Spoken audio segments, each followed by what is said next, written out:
Hello programmers and future programmers, welcome to the complete C Sharp course where you start your coding journey with Ali Code Journey. So in previous video हमने अपना Visual Studio setup किया और जाना कि what is C Sharp, what is programming language and history of C Sharp को थोड़ा सा हमने जाना और .NET और .NET framework को हमने थोड़ा सा समझा। तो आज की वीडियो में हम देखेंगे कि वेरिएबल्स और डेटा टाइप्स क्या होते हैं। लाइक पिछली वीडियो में हमने देखा कि किस तरह हम किसी भी स्टेटमेंट को अपने कंसोल के अंदर आउटपुट एज आउटपुट शो कराते हैं, लेकिन आज हम देखेंगे कि किस तरह हम अपने प्रोग्राम में डाटा फैच करते हैं, अपने प्रोग्राम में मेमोरी कैसे ऐड करते हैं, अपने प्रोग्राम में हम वैल्यूज कैसे सेव करते हैं ताकि हमारा प्रोग्राम चीज़ों को रिमेंबर कर सके। और इसके साथ साथ मैंने जितने भी वीडियो के लेक्चर नोट्स हैं नीचे आपको वेबसाइट का लिंक मिल जाएगा, वहाँ पे आप सिंपली कोर्सेज में जाके एक्सप्लोर करेंगे तो सी शार्प का कोर्स वहाँ पे शो होगा, उसका आप क्लिक करेंगे और हर वीडियो वाइज आपको उसके लेक्चर नोट्स और उसके साथ साथ बेटर एक्सप्लेनेशन के लिए साथ उसका एक क्विज का ऑप्शन है, वहाँ पे आप क्विज को क्लिक करेंगे तो उस वीडियो के रिलेटेड आपका क्विज जनरेट हो जाएगा, आप वो क्विज देंगे। इसके साथ आपको एक टास्क का ऑप्शन पर मिलेगा जिससे आप अपने सी शार्प के कॉन्सेप्ट्स को मोर स्ट्रॉन्ग कर सकते हैं। तो चलते हैं अपनी आज की वीडियो में। What are variables and data types. Now variables are the containers. Variables is actually a name that are given to memory location. And what are data types? Data types is that what type of memory we are storing into the variable. Simply अगर हम real life example से हम इसको लेके चले, that we have some containers and that containers are just like same as variables. और उन variables, उन जो जार्स हैं उनमें हम लेबल लगा देते हैं। लाइक इस लेबल, एक जार में हमने लेबल लगा दिया कि इसमें हम सिर्फ क्या ग्रेन स्टोर कर सकते हैं, एक जार में हमने लेबल लगा दिया इसमें हम सिर्फ राइस स्टोर कर सकते हैं, एक जार में हमने लेबल लगा दिया कि इसमें हम सिर्फ लाइक आटा स्टोर कर सकते हैं। ठीक है, तो जो हमारे पास जार्स है वो हमारे पास वेरिएबल्स हो गए और जो हमने उसके ऊपर लेबल लगा दिया कि इसमें आप सिर्फ यही स्टोर कर सकते हैं, दैट इज हमारे पास डाटा टाइप। लाइक वेरिएबल में आप लेबल लगा देते हैं, डाटा टाइप लगा देते हैं कि इसमें हम सिर्फ इंट वैल्यू स्टोर कर सकते हैं, एक में हम सिर्फ फ्लोट वैल्यू स्टोर कर सकते हैं, एक में हम सिर्फ कैरेक्टर वैल्यू स्टोर कर सकते हैं। तो इस तरह हमारे पास वेरिएबल्स एंड डाटा टाइप्स काम करते हैं। Now we have different type of data types like int to store integer values. What are integer values? Integer values are numbers ranging from minus to plus. Okay, now we can also store float data types. Float data types are those values which have decimal points like 3.14 pi value. We have 6.17, any number having a decimal. Similarly, we have character data type. Character data types can store only one character like A, B, M, F, इस तरह के हमारे पास character data type store कर सकते हैं। Now अब हमने अगर एक पूरे नेम को स्टोर करना हो, एक स्टेटमेंट को स्टोर करना हो एक वेरिएबल के अंदर, तो हम क्या यूज करते हैं? उसके लिए हम स्ट्रिंग डाटा टाइप यूज करते हैं। और अब हम स्ट्रिंग को डबल कोमास के अंदर लिखते हैं और कैरेक्टर को हम सिंगल कॉलम्स के अंदर लिखते हैं। नाउ अब हमारे पास वे क्या होता है किसी भी वेरिएबल के अंदर कोई वैल्यू स्टोर करने का, तो उसके लिए हमारे पास एक सिंटैक्स आता है, एक रूल आता है, जिस रूल के मुताबिक हम कोई भी वैल्यू को अपने वेरिएबल के अंदर सेव करते हैं। तो व्हाट इज द रूल? सबसे पहले हमारे पास आता है data type. Data type like हम किस टाइप का उसके अंदर वैल्यू स्टोर कर रहे हैं। Now second thing is what we are giving a name to over that value, जो हम स्टोर करने गए हैं। सबसे पहले हमारे पास आ गया डाटा टाइप, सेकंड में हमारे पास आएगा वेरिएबल नेम कि हम जिस मेमोरी लोकेशन में उसको स्टोर कर रहे हैं उसका हम नाम क्या देने लगे हैं। जैसे हमने ए स्टोर करनी है, ठीक है, तो हम मेमोरी के अंदर एक ब्लॉक बनाएंगे और उस ब्लॉक का नाम रख देंगे एज, और वो हमारे पास एज को स्टोर करेगा। तो इसका हमारे पास सिंटैक्स क्या बना? Int age equals to 17, 18, 19। अब हमारे पास स्ट्रिंग सेव करनी है तो हम सिंपली कह सकते हैं string name equals to Ali. तो इस तरह हमारे पास जो वैल्यूज हैं वो वेरिएबल्स के अंदर सेव हो जाएंगी। अब हम अपने चलते हैं कंप्यूटर स्क्रीन की तरफ और अपने विजुअल स्टूडियो में देखेंगे कि किस तरह हम अपने प्रोग्राम के अंदर डाटा टाइप्स एंड वेरिएबल्स को स्टोर करा सकते हैं। तो सबसे पहले हम चले गए अपने विजुअल स्टूडियो को ओपन किया एंड ये हमने अपना जो पिछला और जो हमारी पिछली वीडियो थी हमने ये वाली लाइन उसमें स्टोर की थी। This is a video 1 of C sharp tutorial. तो सिंपली मैं इसको क्या करता हूँ, वीडियो 1 की जगह पे वीडियो 2 कर देता हूँ और यहाँ पे फॉर एग्जाम्पल अगर हमने एक नेम है, नेम को हमने n number of times print कराना हो, n नंबर टाइम्स को छोड़े, अगर हमने कई दफा प्रिंट कराना हो n नंबर ऑफ टाइम्स को हम देखेंगे कि लूप्स में किस तरह, फॉर लूप में हम n नंबर ऑफ टाइम्स में किस तरह प्रिंट करते हैं। अभी हम सिंपली देखते हैं कि अगर हमने एक नेम को मोर देन 1 टाइम प्रिंट कराना हो तो हम ये नहीं कि दोबारा नेम लिखेंगे, तो हम सिंपली क्या करते हैं, पहले बजाय इसके कि मैं लिखूं कंसोल डॉट राइट लाइन, और यहां पे मैं डबल कोट्स के अंदर अपना नेम लिख दूंगा अली शेर। ओके, अब मुझे अगर दोबारा नेम सेव कराना हो, नेम डिस्प्ले कराना हो, तो बजाय इस लाइन के मैं दोबारा इस लाइन को लिखूं, तो मैं क्या करता हूँ, एक वेरिएबल क्रिएट करता हूँ स्ट्रिंग टाइप का, और लिखता हूँ स्ट्रिंग नेम इक्वल्स टू, अच्छा, और जब हमने स्ट्रिंग लिखना होता है तो हमने उसको डबल कोट्स के अंदर लिखना होता है, तो string name equals to Ali Sher, ये हमारे पास आ गया। और अब हमने इसको प्रिंट कराना है, तो अब हम सिंपली क्या करेंगे, यहाँ पे मैं लिखता हूँ कंसोल डॉट राइट लाइन, और यहाँ पे मैं सिंपली अपने वेरिएबल का नेम इन ब्रैकेट्स के अंदर लिख दूंगा, तो यहाँ मैं लिख देता हूँ नेम, और यहाँ पे एंड पे मैं डबल कोट्स लगा दूंगा, ये स्टेटमेंट टर्मिनेटर लगा दूंगा। तो यहाँ मैं अपने प्रोग्राम को स्टार्ट करते हैं और देखते हैं हमारे पास क्या आउटपुट आता है। ठीक है, तो यहाँ पे आ गया this is the video 2 of C sharp tutorial. यहाँ पे सबसे पहले नेम आ गया, और यहाँ पे जहाँ पे मैं आपको दिखाता हूँ, यहाँ पे आना तो नेम चाहिए था, लेकिन हम यहाँ पे एज अपने वेरिएबल के, जो हमने वेरिएबल नेम में जो वैल्यू स्टोर की हुई थी वो यहाँ पे प्रिंट हो रही है, और नेम में हमने क्या स्टोर किया हुआ था, अली शेर, और ये यहाँ पे हमारे टर्मिनल में शो हो गया। नाउ अब नीचे आपको एक टेबल शो हो रहा होगा जिसमें तमाम डाटा टाइप्स लिखी होंगी, और आगे उसका साइज लिखा होगा कि कितने ये मेमोरी में कितना साइज लेते हैं अपनी वैल्यू को स्टोर करने के लिए, और उसके आगे इसकी रेंज लिखी होगी कि कितने से लेके कितनी वैल्यू तक आप इस वेरिएबल के अंदर सेव कर सकते हैं, इस डाटा टाइप में सेव कर सकते हैं।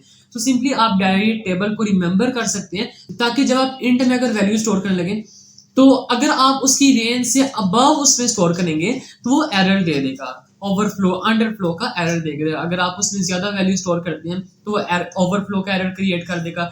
अगर आप उसमें माइनस से कम वैल्यू स्टोर करते हैं, उसकी जो रेंज है उससे कम वैल्यू स्टोर करते हैं, तो वो अंडरफ्लो का एरर दे देगा। नाउ अब मैं क्या करता हूँ, कंसोल डॉट राइट लाइन से जो हमने अली शेर प्रिंट करवाया था, इससे मैं कमेंट आउट करता हूँ बाय एंटरिंग 2 फॉरवर्ड स्लैशेस, और हम क्या करते हैं, जितने भी डेटा टाइप्स हैं उनको यूज करके अपनी वैल्यूज को स्टोर कराते हैं। तो सबसे पहले हम इन डाटा टाइप में वैल्यू स्टोर करते हैं, तो यहाँ पे सबसे पहले हमारे पास आता है वेरिएबल डिक्लेरेशन।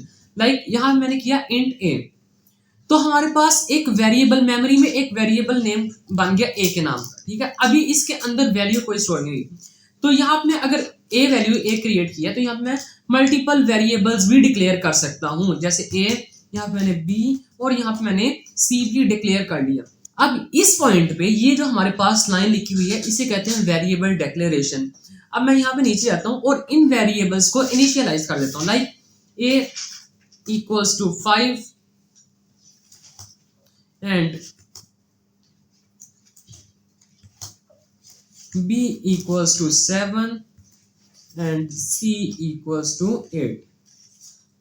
ठीक है, यहाँ पे इसने कोई सजेशन दे दी विजुअल स्टूडियो में। Okay, now this is called variable initialization, कि हमने अपने वेरिएबल को कोई ना कोई वैल्यू असाइन कर दी।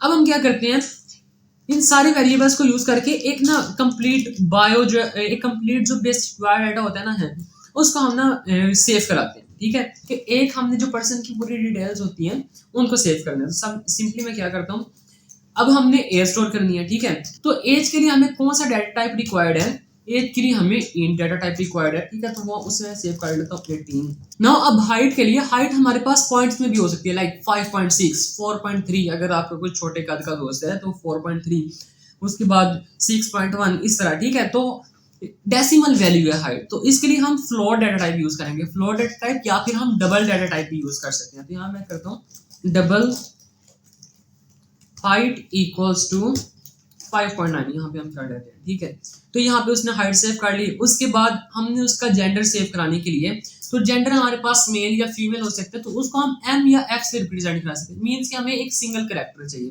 तो उसके लिए हम कर लेते हैं 4 डाटा टाइप यूज कर लेते हैं, 4 जेंडर इक्वल्स टू, अब हमने जेंडर सेव करना है, तो उसके लिए वो हम 4 डाटा टाइप पे सेव करें, तो वो हम क्या करेंगे, सिंगल कॉलम्स के अंदर शो कराएंगे। ठीक है, तो यहाँ पे मैं एम कर लेता हूँ। ओके, तो ये भी हमारे पास सेव हो गया। उसके बाद यहाँ पे अब हमने मार्शल स्टेटस अगर रखना हो, ठीक है, तो वो हमारे पास या ट्रू हो सकता है या फॉल्स हो सकता है। ठीक है, तो यहाँ मैं उसे कहता हूँ बूल मार्शल स्टेटस। ठीक है, तो मार्शल स्टेटस हमारे पास या ट्रू हो सकता है या हमारे पास फॉल्स हो सकता है, तो इधर हम इसको फॉल्स लेंगे। ठीक है, अब हमने ये सारी वैल्यूज ले ली जो बेसिक थी, नेम ले लिया, एज ले ली, हाइट ले ली, जेंडर एंड मार्शल स्टेटस हमने ले लिया। अब हमने इन जितनी भी चीजें इनको प्रिंट कराना है। ठीक है, तो यहाँ पे मैं क्या करता हूँ, सबसे पहले अब हमने इनको प्रिंट कराने के लिए, ठीक है, यहाँ मैं कर देता हूँ शोइंग रिजल्ट्स। ठीक है, तो यहाँ मैं क्या करता हूँ, इनको प्रिंट कराने के लिए सबसे पहले लिखता हूँ कंसोल डॉट राइट लाइन। और तो सबसे पहले क्या, जितने भी वेरिएबल्स हैं इनको अगर हमने प्रिंट कराना हो तो यहाँ मैं अगर सिंपली लिखूं नेम, तो यहाँ पे हमारे पास नेम आउटपुट में शो हो जाएगा। लेकिन सबसे पहले मैं क्या करता हूँ, इसको कमेंट आउट कर देता हूँ क्योंकि हमारे पास पहले नेम अभी हमने शो नहीं कराना। लेकिन अगर हमने एक आउटपुट के साथ, ठीक है, एक यानी कि मैसेज के साथ अपने वेरिएबल की वैल्यू को शो कराना हो तो हम क्या करेंगे एक ही लाइन में। तो हम सबसे पहले यहाँ पे डॉलर का साइन लगाएंगे, यहाँ पे हमने डॉलर का साइन लगाया, उसके बाद हम डबल कॉलम्स में लिखेंगे मैसेज अपना, माय नेम इज। ठीक है, और नेम हमने स्टोर किया हुआ है name type variable, name variable में। ठीक है, तो यहाँ पे अब हमने जब हमने वेरिएबल की वैल्यू शो करानी हो तो यहाँ पे हम कर्ली ब्रैकेट्स लगाएंगे और कर्ली ब्रैकेट्स के अंदर हम अपना वेरिएबल का नेम लिखेंगे। तो यहाँ पे हमने अपने वेरिएबल का नाम क्या रखा था, नेम, यहाँ पे हमने रख दिया। उसके बाद माय नेम इज, हमारे पास जो वेरिएबल में वैल्यू स्टोर थी वो शो हो गया। उसके बाद यहाँ मैं कराता हूँ एंड माय एज इज, दोबारा से कर्ली ब्रैकेट्स आ गई और एज हमने स्टोर की हुई थी एज के अंदर। ठीक है, यहाँ पे इसको और प्रेजेंटेबल फॉर्म में दिखाने के लिए तो यहाँ पे हम इसके डबल कॉलम्स भी लगा लेते हैं, my age is dash. Okay, यहाँ पे इसने शो करा दिया। उसके बाद यहाँ पे हम कंसोल डॉट राइट के अंदर शो करा देंगे डॉलर साइन। ओके, यहाँ पे हमने कर लिया। माय हाइट इज, आगे हाइट आ गई, एंड माय जेंडर इज, यहाँ पे उसने सारा कुछ प्रिंट करा दिया। उसके बाद यहाँ पे हमने मार्शल स्टेटस प्रिंट कराना है तो यहाँ पे हम सिंपली मार्शल स्टेटस भी शो करा देंगे। ये हमारे पास स्टेटमेंट्स आ गई। ठीक है, अब हम देखते हैं कि इसका आउटपुट क्या है। ठीक है, तो यहाँ पे हमने अपने प्रोग्राम को रन किया और यहाँ पे इसने सारी डिटेल्स शो करा दी। This is the video 2 of C# tutorial, my name is Ali Sher, my age is 18 and height और जेंडर और सारा कुछ मार्शल स्टेटस जो था वो अपने कंसोल के अंदर प्रिंट करा दिया। नाउ अब हमने क्या कर लिया, वेरिएबल्स के अंदर अपने डाटा को भी ले लिया। नाउ अभी हमने कंसोल के अंदर वो चीज शो करा दी जो हमारे पास पहले से ही मेमोरी के अंदर सेव थी। लाइक एज हमारे पास पहले से मेमोरी में सेव की थी, हमने उसको फीड कराया हुआ था कि एज 18 है, हमने उसे फीड कराया हुआ था कि नेम हमारे पास अली शेर है। लेकिन क्या हो अगर हमने जो डाटा है वो हमने यूजर से एज अ इनपुट लेना हो, तो इनपुट लेने के लिए हमने क्या करेंगे।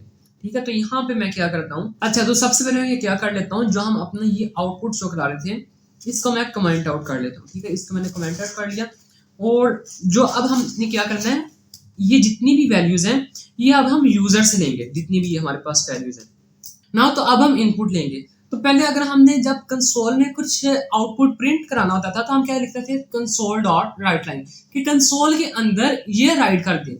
तो जब हम इनपुट लेंगे तो हम यूज करेंगे कंसोल डॉट रीड लाइन, यानी कि जहां पे हम पहले राइट कराए थे वहां पे हम अब रीड करेंगे कंसोल में से। तो किस तरह करेंगे, यहाँ पे मैं यूज करता हूँ, सबसे पहले लिखता हूँ कंसोल डॉट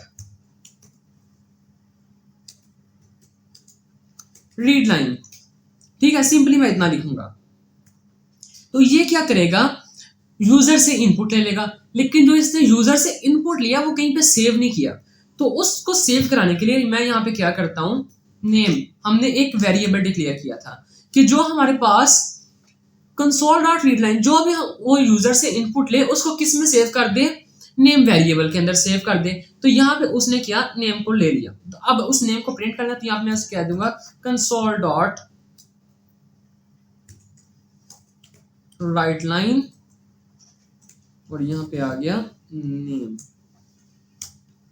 ठीक है, यहाँ पे वो क्या करेगा, console dot read line input लेगा और वो इनपुट को नेम वेरिएबल के अंदर सेव कर देगा और राइट लाइन क्या करेगा, उस वेरिएबल को आउटपुट एज आउटपुट शो करा देगा। Now here's a big catch, C# में प्रोग्रामिंग कर दें तो ये आपके लिए सबसे बड़ी हेडेक होने वाली है कि कंसोल डॉट राइट लाइन क्या करते हैं, सिर्फ स्ट्रिंग को एज अ इनपुट लेते हैं। ठीक है, अगर आपने इन डाटा टाइप को एज अ इनपुट लेना है ठीक है, आपने कोई नंबर को, डेसिमल पॉइंट को, कोई कैरेक्टर को या फिर कोई फ्लोट या बोल्ड डाटा टाइप को इनपुट लेना है, तो वो आप कंसोल डॉट रीड लाइन से नहीं ले सकते। क्यों? क्योंकि वो सिर्फ क्या करेगा, स्ट्रिंग को रीड करेगा।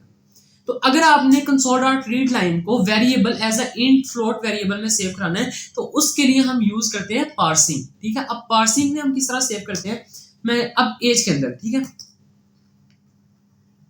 अब एज के अंदर हमने अपनी वैल्यू लेनी है, कंसोल डॉट रीड लाइन में लिखता हूं, ठीक है, और यहां पे इसने एरर शो करा दिया। क्यों? क्योंकि ये हमारे पास क्या रिटर्न कर रहा है, console dot read line is returning a string data type, और ये स्टोर किस में हो रहा है, इंट डाटा टाइप में। तो यहां पे हमारे पास एरर आ गया। तो यहां पे मैं सिंपली क्या करता हूं, पार्स करता हूं इंट डॉट पार्स, ठीक है, और यहां पे इस पूरे को मैं ब्रैकेट्स के अंदर लिख देता हूं।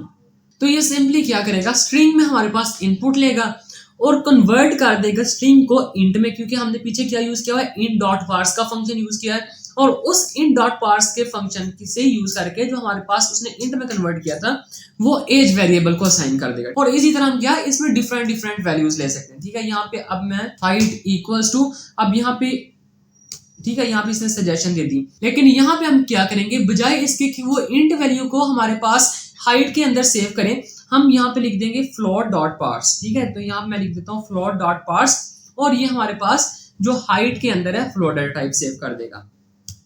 ठीक है, और इसी तरह मैंने क्या किया, जेंडर के लिए यहाँ पे हमारे पास स्टार डॉट पार्स का यूज किया, मार्शल स्टेटस के लिए बोल डॉट पार्स का फंक्शन यूज कर दिया। ठीक है, अब ये हमारे पास इनपुट ले लेगा, लेकिन पता कैसे चलेगा कि हमारे पास ये हाइट हमारे पास इनपुट ले रहा है, हमारे पास जेंडर इनपुट ले रहा है। तो इस सब के पीछे मैं ना एक कंसोल डॉट राइट लाइन की वैल्यू लगा देता हूँ और लिख देता हूँ कि एंटर नेम, एंटर हाइट, और इस तरह मैं कर। तो यहाँ मैं जाता हूँ और सिंपली कर देता हूँ कंसोल डॉट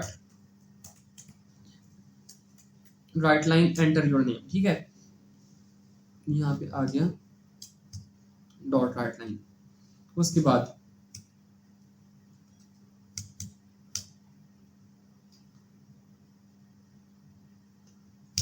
ओके, तो अब इसने क्या किया है, एज से पहले हमने प्रिंट करा दिया एंटर योर एज, और हाइट से पहले हमने करा दिया प्रिंट एंटर योर हाइट। तो यहाँ पे सबसे पहले ये हाइट को, सबसे पहले यहाँ पे कंसोल डॉट राइट लाइन लगा हुआ है, तो इसको मैं डिलीट कर देता हूँ कि यहाँ पे हमारे पास पहले नेम आउटपुट शो ना करे। ठीक है, और यहाँ पे मैं क्या रखता हूँ, ये जो शोइंग रिजल्ट्स था, यहाँ पे हमारे पास जो अब सारा कुछ, इसको मैं कमेंट आउट जो किया हुआ था इसको मैं खत्म करता हूँ और इसको मैं इसके नीचे कर देता हूँ। ठीक है, यहाँ पे मैंने किया कंट्रोल एक्स और इसके नीचे ये हमने पेस्ट कर दिया, और अब ये जितने भी रिजल्ट्स हैं इनपुट लेने के बाद यहाँ पे हमारे सिंपली शो देंगे। तो अब देखते हैं क्या ये वाकई में वर्किंग कर रहा है। तो मैं जाता हूँ अपने स्टार्ट के बटन में और यहाँ पे इसको क्लिक करता हूँ। ठीक है, this is a video 2 of C sharp tutorial, enter your name. यहाँ मैं अपना एंटर नेम किया, enter your name, enter your age 18, enter your height 5.9, enter your gender, यहाँ पे हमारे पास कैरेक्टर डाटा टाइप था तो यहाँ पे हम सिंपली एम लेते हैं, एंटर योर मार्शल स्टेटस, तो यहाँ पे मैं फॉल्स लिख देता हूँ, और यहाँ पे इसने सारा कुछ हमारे पास डिटेल्स जो थी वो यहाँ पे शो करा दी। नाउ अब हेयर्स अ बिग कैच। ओके, तो मैं अब यहाँ पे क्या करता हूँ, दोबारा से इसको स्टार्ट करता हूँ। अब देखना यहाँ पे होता क्या। ठीक है, एंटर योर नेम किया, एंटर योर नेम में दे देता हूँ अली। नाउ अब कह रहे हैं एंटर योर एज, और एंटर योर एज में मैं कोई करेक्टर रिटर्न कर देता हूँ, लाइक मैं जी लिख देता हूँ। ठीक है, अब जब मैं एंटर करूंगा तो यहाँ पे इसने एरर दे दिया। ठीक है, अब एरर ये कि उसने क्यों जनरेट किया है, क्योंकि एज में हम क्या स्टोर कर रहे थे, इंट डाटा टाइप। लाइक वो हमसे क्या एक्सपेक्ट कर रहा था कि एज में हम कोई नंबर लिखें, लेकिन हमने क्या उसको दे दिया, कोई करेक्टर हमने दे दिया। तो बजाय इसके कि वो उसको सेव करे, उसने यहाँ पे एरर दे दिया। लेकिन अभी एक दो वीडियोस में हम क्या करेंगे, जब हम कंसोल डॉट रीड लाइन लिखेंगे तो अपना जो डाटा एंटर करेंगे वो हम एग्जैक्ट एंटर करेंगे। ठीक है, आगे की वीडियोस में हम देखेंगे कि किस तरह हम इसमें एक्सेप्शन हैंडलिंग कर सकते हैं कि अगर हम गलत वैल्यू भी एंटर करें तो वो प्रोग्राम को क्रैश ना करे, बजाय इसके वो नेक्स्ट वैल्यू ले ले या फिर वो जो वैल्यू है उसको दोबारा से री एंटर करवाए। ठीक है, वो भी हम आगे जाके वीडियोस में देखेंगे। तो अभी के लिए सिर्फ इतना ही। तो आज हमने क्या किया, देखा कि वेरिएबल्स एंड डाटा टाइप्स क्या होती है, अपने प्रोग्राम के अंदर हम किस तरह वैल्यूज को स्टोर कर सकते हैं। इसके साथ साथ देखा कि हम यूजर से इनपुट किस तरह ले सकते हैं और उस इनपुट को हम अपने डेटा टाइप के मुताबिक पार्स किस तरह कर सकते हैं। लाइक वो स्ट्रिंग एंटर कर रहा है, इंट एंटर कर रहा है, तो उसको हम कन्वर्ट कैसे कर सकते हैं अपनी डिजायर्ड इनपुट के मुताबिक, अपनी डिजायर्ड डेटा टाइप के मुताबिक। ठीक है, ये हम देखा। और उस इनपुट को लेने के बाद हम किस तरह उसको एज अ आउटपुट शो करा सकते हैं। ठीक है, उम्मीद करता हूँ कि आपको आज की वीडियो अच्छी लगी होगी और काफी इंफॉर्मेटिव रही होगी। इसके अलावा अगर आप वेबसाइट में जाएंगे, वेबसाइट में आपको इसके कंप्लीट नोट्स मिल जाएंगे। ठीक है, डाटा टाइप्स, वेरिएबल्स, उसके बाद हमारे पास रीड लाइन फंक्शंस और पार्सिंग के कुछ अलग मेथड्स भी दिए हुए हैं, वो भी आप रीड करके अपने कॉन्सेप्ट्स को मोर स्ट्रॉन्ग कर सकते हैं। ये करके उसके बाद there will be a quiz option. ठीक है, वो क्विज अपना लाजमी दें और देखें कि आपके क्या मार्क्स हैं। इससे आपकी अंडरस्टैंडिंग बेटर होगी और आपकी प्रोग्रामिंग पे ग्रिप अच्छी होगी। साथ ही आपको एक टास्क का ऑप्शन मिलेगा, जहां पे मैंने एक टास्क दिया है। उस टास्क बिल्कुल छोटा सा टास्क है। उस टास्क में करना क्या है, उस टास्क में करना क्या है, एक एम्प्लॉय है, उस एम्प्लॉय का आपने डाटा एंटर करवाना है। और एम्प्लॉय के लिए क्या जरूरत होती है कि उसका नेम, उसका आईडी कार्ड, उसकी यानी कि पोजीशन क्या है, वो किस पोजीशन पे काम कर रहा है, और कुछ इस तरह की बेसिक डिटेल्स है, वो आप एंटर करवाएंगे। और एंटर करवाने के बाद उस सारों को आपने कंसोल के अंदर प्रिंट करवाना है कुछ अच्छे तरीके से। उसमें मैं थोड़ी फॉर्मेटिंग ऐड करूंगा कि किस तरह आप उस आउटपुट को प्रिंट करें। तो वो आपने टास्क लाजमी परफॉर्म करना है हर वीडियो के बाद, ताकि आपकी प्रोग्रामिंग में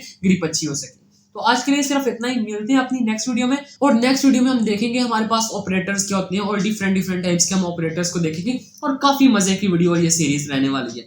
मिलते हैं आपसे नेक्स्ट वीडियो में, तब तक के लिए अल्लाह हाफिज and stay connected because this is a journey which never ends.